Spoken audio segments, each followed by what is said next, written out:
অসুস্থ থাকলে বোঝা যায় সুস্থতা আল্লাহর কত বড় নেয়ামত। যতক্ষণ না আমরা অসুস্থ হচ্ছি ততক্ষণ আমরা আল্লাহর সুস্থতা কখনোই বুঝতে পারি না। হ্যালো ফ্রেন্ড, আসসালামু আলাইকুম। সবাই কি অবস্থা, কেমন আছেন? আই হোপ সবাই ভালো আছেন। আমিও আছি মোটামুটি ভালো, বেশি একটা ভালো না।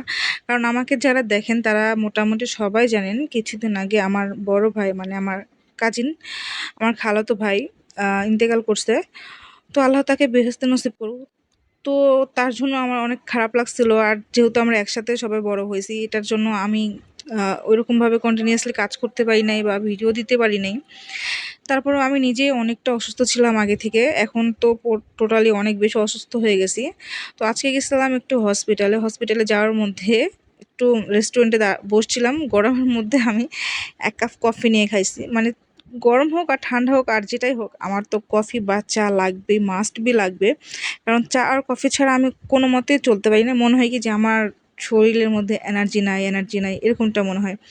যাই হোক, সন্ধ্যাবেলা হসপিটাল থেকে ফেরার পথে আমি চলে গেছিলাম চন্দ্রিমাতে। তো অনেক দিন পরে গেছি। তো এইখানে এত পরিমাণে বাতাস, এত পরিমাণে ভালো লাগছে বলার মতো না। কিন্তু মোটামুটি সবাই জানেন যে এখানকার পরিবেশটা কতটা খারাপ, মানে কোন সাইড থেকে বলছে এটা জানেন। তো এখানে বেশিক্ষণ থাকতে পারি নাই, কারণ এত নোংরা পরিবেশ বলার মতো না।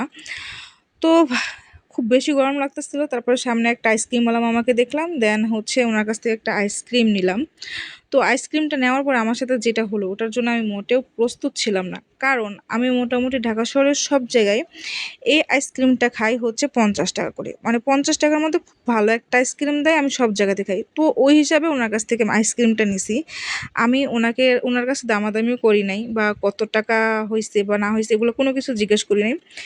আইসক্রিম নেওয়ার পরে ওনাকে যে আমি বিলটা দিব, আমি তখন জিজ্ঞেস করলাম যে কত টাকা আসছে। উনি আমাকে বলল 80 টাকা।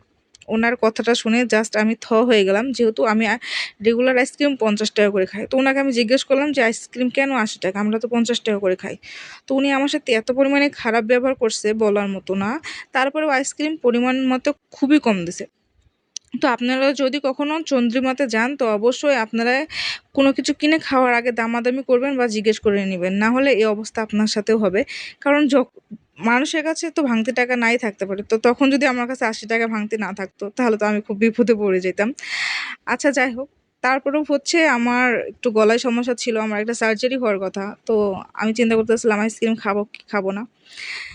তারপরেও আইসক্রিমটা আমি নিয়ে নিছি, কিন্তু লাস্টলি আমার কপালটা এত পরিমাণে খারাপ বলার মতো না। কারণ আমি আইসক্রিমটা খেতেই পারি নাই। আমার সাথে একটা বিড়াল ছিল, উনি কিনা আইসক্রিমটা পুরোটাই খেয়ে ফেলছে।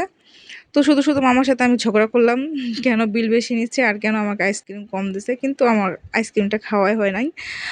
তো সবাই এই পর্যন্ত, ভালো থাকবেন, সুস্থ থাকবেন। আর যদি আমার ভিডিওটা ভালো লাগে তাহলে অবশ্যই শেয়ার করে দিবেন অ্যান্ড কমেন্ট করবেন, আর সাথে একটা লাভ রিঅ্যাক্ট দিয়ে দিবেন। Thank you so much.